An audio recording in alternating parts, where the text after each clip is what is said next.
یہ ہم مدینہ کی زیارتوں پہ نکلے ہیں، انشاءاللہ مدینہ کی ہم زیارتیں کریں گے، اور یہ بہت مقدس زیارت ہیں۔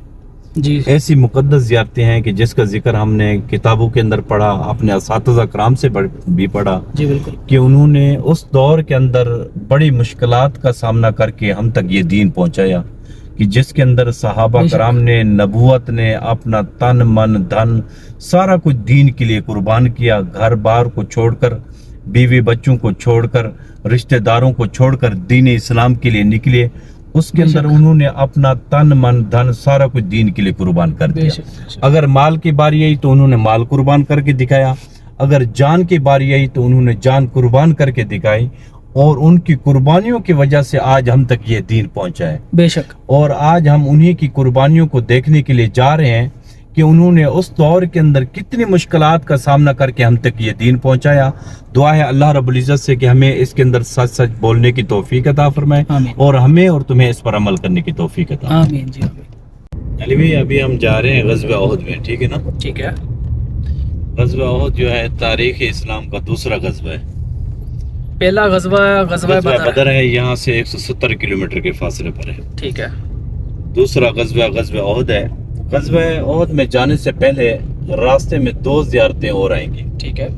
وہ جگہ آئیں گی جہاں پر اس غزوے کے لیے، لڑائی کے لیے تیاری کی گئی تھی، پلاننگ کی گئی تھی کہ یہ غزوہ کہاں پر لڑا جائے اور کس طریقے سے لڑائی جائے۔ یہ صحابہ کرام سے صحابہ کرام نے نبوت کو مشورہ دیا، نبوت نے صحابہ کرام سے مشورہ لیا، اس طریقے سے وہ کہاں پر ہوا تھا وہ جگہ آ رہی ہے ٹھیک ہے۔ غزوہ احد میں جانے سے پہلے، کیونکہ یہ غزوہ احد یہ تاریخ اسلام کا دوسرا غزوہ ہے۔ ٹھیک ہے۔ پہلا غزوہ بدر ہے، یہاں سے 170، مدینہ سے 180 کلومیٹر کے فاصلے پر ہے۔ دوسرا غزوہ احد ہے جس کی طرف ابھی ہم جا رہے ہیں۔ غزوہ احد میں جانے سے پہلے جو وہ جگہ آ رہی ہے جہاں پر حضور اقدس صلی اللہ علیہ وسلم نے صحابہ کرام سے مشورہ لیا کیا کرنا چاہیے، کیونکہ یہ غزوہ احد اور جب غزوہ بدر ہوا تھا اس میں کچھ صحابہ کرام ایسے تھے جو کسی وجہ سے لڑائی میں شریک نہیں ہوئے تھے۔ جب یہ غزوہ احد ہونے لگا، وہ صحابہ جو بدر کی لڑائی میں شریک نہیں ہوئے تھے انہوں نے حضور اقدس صلی اللہ علیہ وسلم کو مشورہ دیا، ایک رائے دی، ایک بات اپنے سامنے رکھی، اللہ کے نبی یہ لڑائی مدینہ کے شہر سے باہر جا کر لڑائی کریں تاکہ ہم ہمت اور جرات اور بہادری کے ساتھ لڑ سکیں۔ سبحان اللہ۔ اور وہ لشکر جو اس ٹائم حضور اقدس صلی اللہ علیہ وسلم کے ساتھ تھا وہ 1000 کا لشکر تھا، ان میں سے 300 منافقین تھے جو عبداللہ بن ابی کے ساتھ تھے۔ وہ یہ کہتے تھے کہ ہم مدینہ کے اندر رہ کر لڑائی کریں گے۔ چنانچہ حضور اقدس صلی اللہ علیہ وسلم نے یہ فیصلہ فرما دیا کہ یہ لڑائی مدینہ کے شہر سے باہر احد کے دامن میں لڑائی کی جائے گی۔ جب یہ فیصلہ ہوا تو عبداللہ بن ابی اپنے 300 کا لشکر واپس لے کر چلا آیا، کہا کہ میری بات نہیں مانے گی، میری بات یہ تھی کہ ہم مدینہ کے اندر رہ کر لڑائی کریں گے، اور فیصلہ یہ ہو چکا ہے کہ مدینہ کے شہر سے باہر احد کے دامن میں لڑائی ہو رہی ہے، اس لیے میں اپنے لشکر کو واپس لے کر جا رہا ہوں۔ وہ جگہ آ رہی ہے جہاں سے 300 منافقین جدا ہو کر واپس مدینہ کی طرف چلے گئے، وہ پہلے ہی منافق تھے۔ ہاں جی ٹھیک ہے۔ باقی 700 کا لشکر بچا تھا۔ حضور اقدس صلی اللہ علیہ وسلم نے یہاں سے 700 صحابہ کرام کو تیار کیا، خود تیاری کی، یہاں سے زرہ کا لباس پہنا۔ زرہ عربی کے اندر جنگی لباس کو کہتے ہیں، لوہے کا ہوتا ہے جو آدمی اپنے دفاع کے لیے، بچاؤ کے لیے لڑائی کے دوران پہنتا ہے۔ یہ لیفٹ سائڈ پہ دیکھیں، یہ ایک مسجد نظر آ رہی ہے، اس مسجد کا نام ہے مسجد زرہ۔ یہ اس زرہ کی نسبت سے بنائی گئی ہے جو حضور اقدس صلی اللہ علیہ وسلم نے یہاں سے زرہ کا لباس پہن کر 700 صحابہ کرام کو تیار کر کے آگے احد میں جو لے کر گئے تھے وہ یہاں سے لے کر گئے تھے۔ اس لیے اس مسجد کا نام بھی مسجد زرہ رکھا، بطور نشانی کے مسجد بنا دی گئی تاکہ آنے والی انسانیت کو پتہ چل سکے کہ اس جگہ پر یہ واقعہ ہوا۔ سبحان اللہ۔ دوسری زیارت آ رہی ہے مسجد مستراحہ کے نام سے، مسجد بنی حارثہ بھی اس کو کہتے ہیں۔ یہ وہ جگہ ہے جب حضور اقدس صلی اللہ علیہ وسلم غزوہ احد کی لڑائی سے فارغ ہو کر واپس مدینہ کی طرف لوٹ رہے تھے تو یہاں پر کچھ دیر کے لیے قیام کیا تھا، ریسٹ کی تھی، آرام کیا تھا، کچھ دیر بیٹھے رہے، پھر مدینہ کی طرف آگے تھے۔ اس لیے اس مسجد کا نام بھی مسجد مستراحہ اور مسجد بنی حارثہ کے نام سے یاد کیا گیا ہے۔ یہ سائن بورڈ ابھی انہوں نے بلیک کر دیا ہے، اس کے اوپر عبارت یوں لکھی ہوتی تھی، وہ مسجد بنی حارث، یہ وہ مسجد بنی حارثہ والی جالی صفی موضع رسول اللہ صلی اللہ علیہ وسلم کے، یہاں پر حضور بیٹھے رہے